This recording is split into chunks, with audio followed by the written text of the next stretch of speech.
Knockout. It's a new mode, basically like Bounty, except there's actual strategy involved, and we're going to go over all of that strategy in today's video. Because with the right strategy, you can turn even the worst of games into something that's winnable.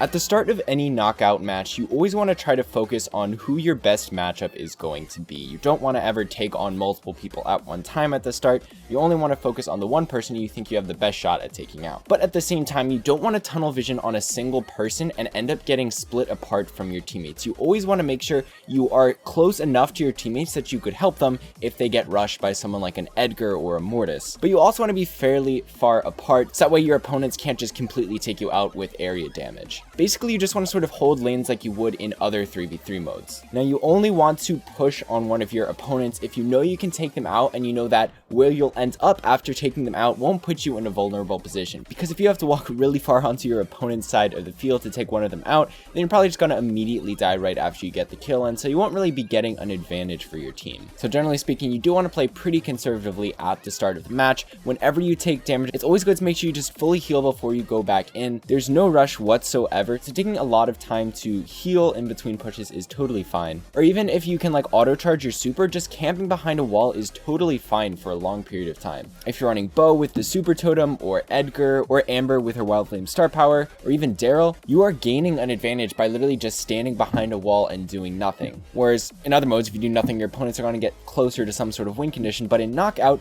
you're just charging up your super and getting an advantage on your opponents that they can't do anything about. So the name of the game is always to just play it really slow at the start.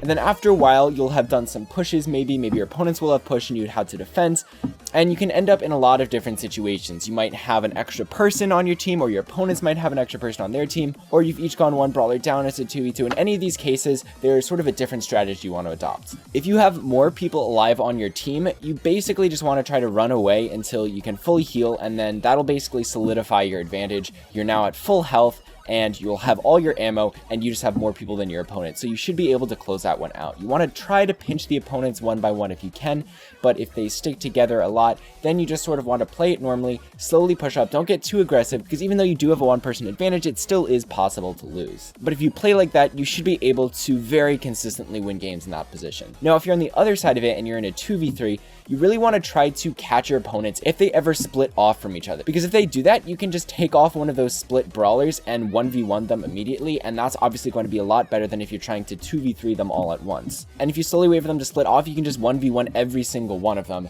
and then eventually they'll all go down. But if they don't end up doing that, typically you just want to start chipping at them as much as you can, usually with your throwers and long range brawlers to deal that damage, because your opponents are always going to out damage you if you end up getting anywhere close to them. So you really got to make sure you're staying far away with your throwers and long range brawlers, so that way you can try to save the game and get more damage off on your opponents without dying yourselves. Now in the middle of the game, if it's still a 3v3 tie and you're getting close to that 20-second mark where the damage is revealed, you basically just want to maintain your lanes and stay far apart from your teammates like you would do at the start, but just make sure you're not splitting up, and you really just want to farm as much damage as possible. You want to make sure you're always healing in between attacks, and no matter what, you just don't want to die. Now, if you have a significant lead in damage at the 20-second point and it's still a 3v3 tie, it's a pretty good strategy to just try to spread out, hopefully in grass, and just hide behind walls, because then your opponents, if they don't have any throwers, are just forced to come really close to you, and that should put them in a very bad position. So you should be able to pinch them for just some free kills, or at least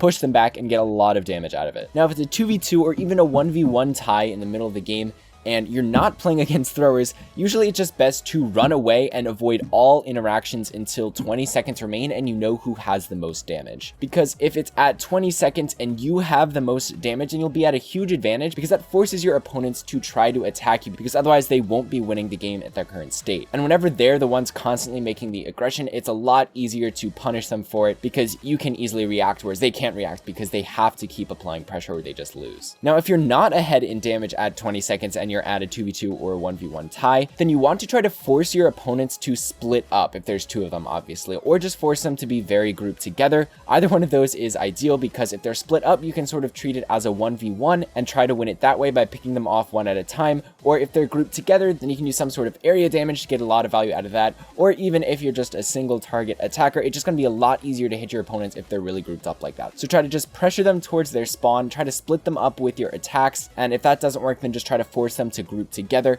and either way you will put them in a bit of a disadvantaged spot, and that's going to let you get the damage and the kills you need to take back the win.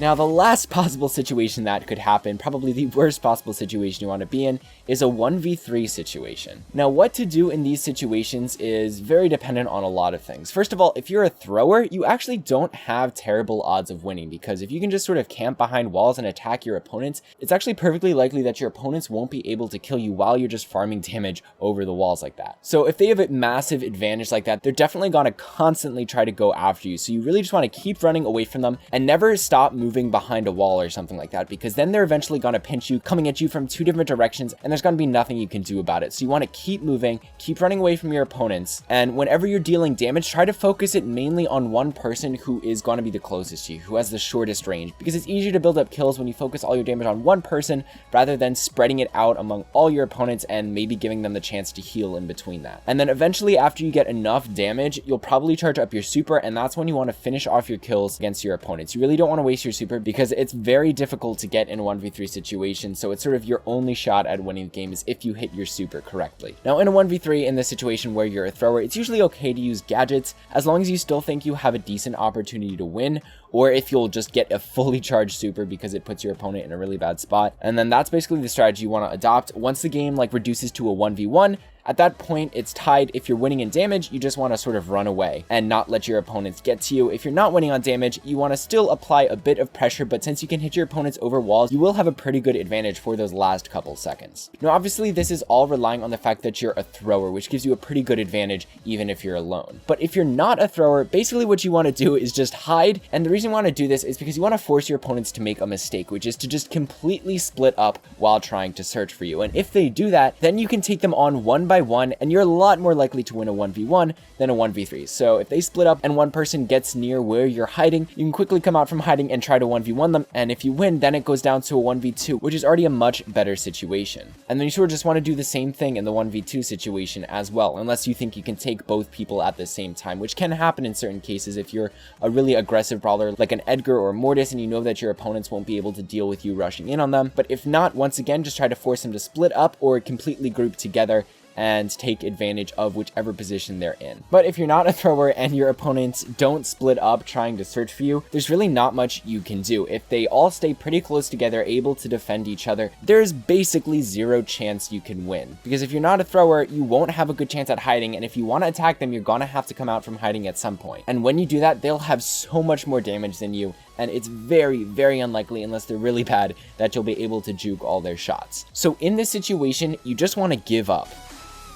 And I'm serious about that. I definitely do not advocate giving up in literally any single mode until the timer hits 0, but in this mode, as long as your opponents already haven't won one of the knockout rounds, you do want to give up in the 1v3 situation where your opponents are still pretty close together. Now, there are several reasons why you would want to give up and try to die immediately. If you end the round early, it's going to deny your opponents from charging their own super for next rounds, and also, it doesn't put you in a situation where you'd want to use a super or a gadget because you want to save those for the next round if you're gonna lose anyway in this round. There's no point in wasting them. So basically you want to set yourself up so you have the best shot at winning the next round, even if you know you can't win this round. But do keep in mind, you never want to give up if it's a 1v2 situation. Those are always winnable no matter what the brawlers are. It's definitely hard, but it's definitely not worth giving up on. It can happen quite a bit. So the only time you really want to give up is if it's a 1v3, you're not playing a thrower, and all your opponents are basically near each other. And basically the best way to give up in this game is basically to just rush someone who you think you can bait out a super or gadget from, like a Piper or a Tick, because they kind of have to use their gadget if you ever get close to them, and then just try to deal as much damage as you can to them alone, so that way you can charge your own super as much as possible. But remember, don't use any gadgets or your super if you already have it charged up, and then just let yourself die as quickly as possible before they can charge their supers on you. But like I said, be very strict about this. There are several situations where you don't want to give up in a 1v3, and there have been plenty of games I've played where I have come back from a 1v3 deficit. Even if you're not playing a thrower and you're playing a brawler like Edgar, or I guess El Primo, who also jumps, if your opponents are all playing brawlers who don't really react well against someone jumping on top of them, then it is still pretty possible, even if your opponents are grouped up, to win in a 1v3 just by the sheer power of Edgar alone. So if you think it is possible to win, always keep on playing, but if you know that in 0 out of 100 games you would be winning the situation you're in, then you just want to give up in a smart way by charging your super, not letting your opponents charge their supers, and trying to bait out your opponent's supers and gadgets. And those are basically all the situations you'll encounter in Knockout. Obviously, the more you practice these strategies, the more they will become like second nature, and then you'll get really good when you can immediately resort to these strategies in the middle of the game. But that's all for today, guys, so see you later.